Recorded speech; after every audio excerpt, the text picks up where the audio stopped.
ایک ماں کی ممتا کہاں گئی؟ کیا حالات اتنے سنگین ہو چکے ہیں کہ ایک ماں اپنے ہی معصوم بچوں کو اپنے ہی ہاتھوں سے موت کی نیند سلا دے اور پھر خود بھی زندگی کا خاتمہ کر لے۔ ملتان کے علاقے ممتاز آباد میں پیش آنے والا یہ واقعہ صرف ایک خبر نہیں ہے بلکہ ہمارے معاشرے کے منہ پر ایک زوردار تماچا ہے جو ہمیں یہ سوچنے پر مجبور کرتا ہے کہ آخر ہم کس سمت جا رہے ہیں۔ السلام علیکم، میرا نام ہے نوید اصغر اور آپ دیکھ رہے ہیں میرا یوٹیوب چینل نوید اصغر آفیشیل۔ آج میں جس موضوع پر بات کرنے جا رہا ہوں وہ انتہائی کربناک اور افسوسناک ہے۔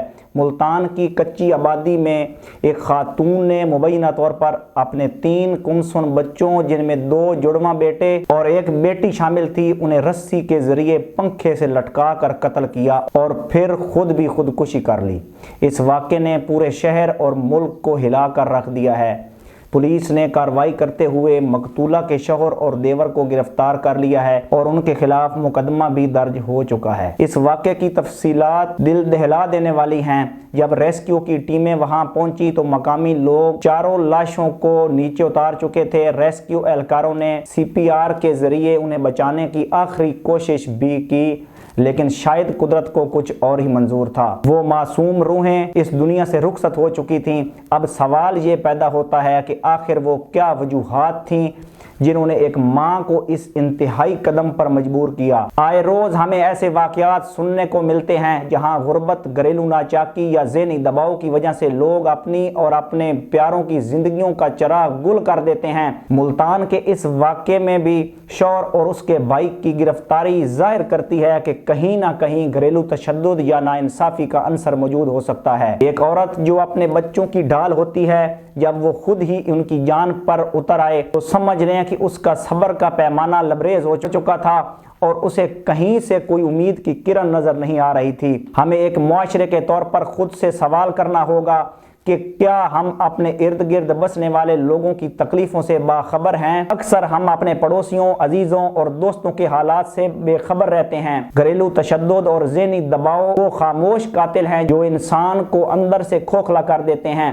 ہمارے معاشرے میں ذہنی صحت پر بات کرنا آج بھی ایک ممنوع موضوع سمجھا جاتا ہے۔ اگر کسی خاتون کو گھر میں تشدد کا نشانہ بنایا جا رہا ہے یا وہ معاشی تنگی کی وجہ سے شدید ذہنی دباؤ کا شکار ہے تو اسے مشورہ دینے یا اس کا ساتھ دینے کے بجائے ہم اکثر اسے صبر کرنے کی تلقین کرتے ہیں جو بسا اوقات ایسے قیامت خیز واقعات پر منتج ہوتا ہے۔ اس ویڈیو کے ذریعے میرا مقصد صرف واقعہ سنانا نہیں بلکہ آپ سب کی رہنمائی کرنا اور ایک پیغام پہنچانا ہے۔ خدا را اپنے ارد گرد نظر رکھیں۔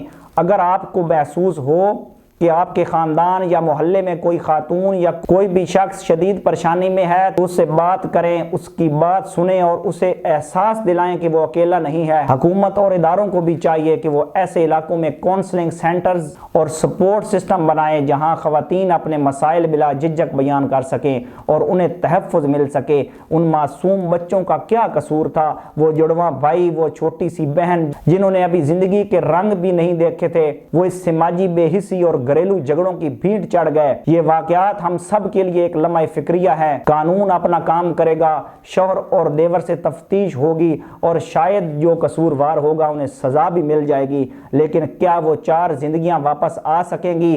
ہرگز نہیں۔ ہمیں اپنے رویوں میں تبدیلی لانی ہوگی۔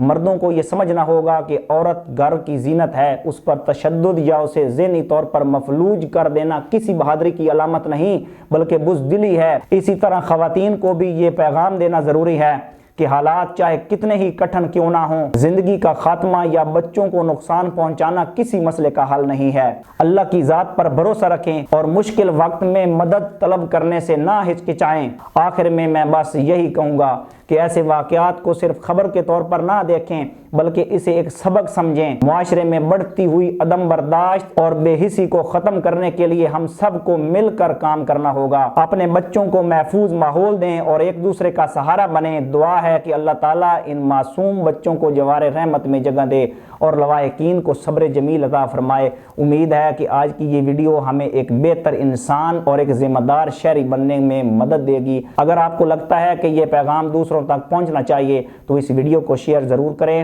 اپنا اور اپنے ارد گرد کے لوگوں کا بہت خیال رکھیں۔ اللہ نگہبان۔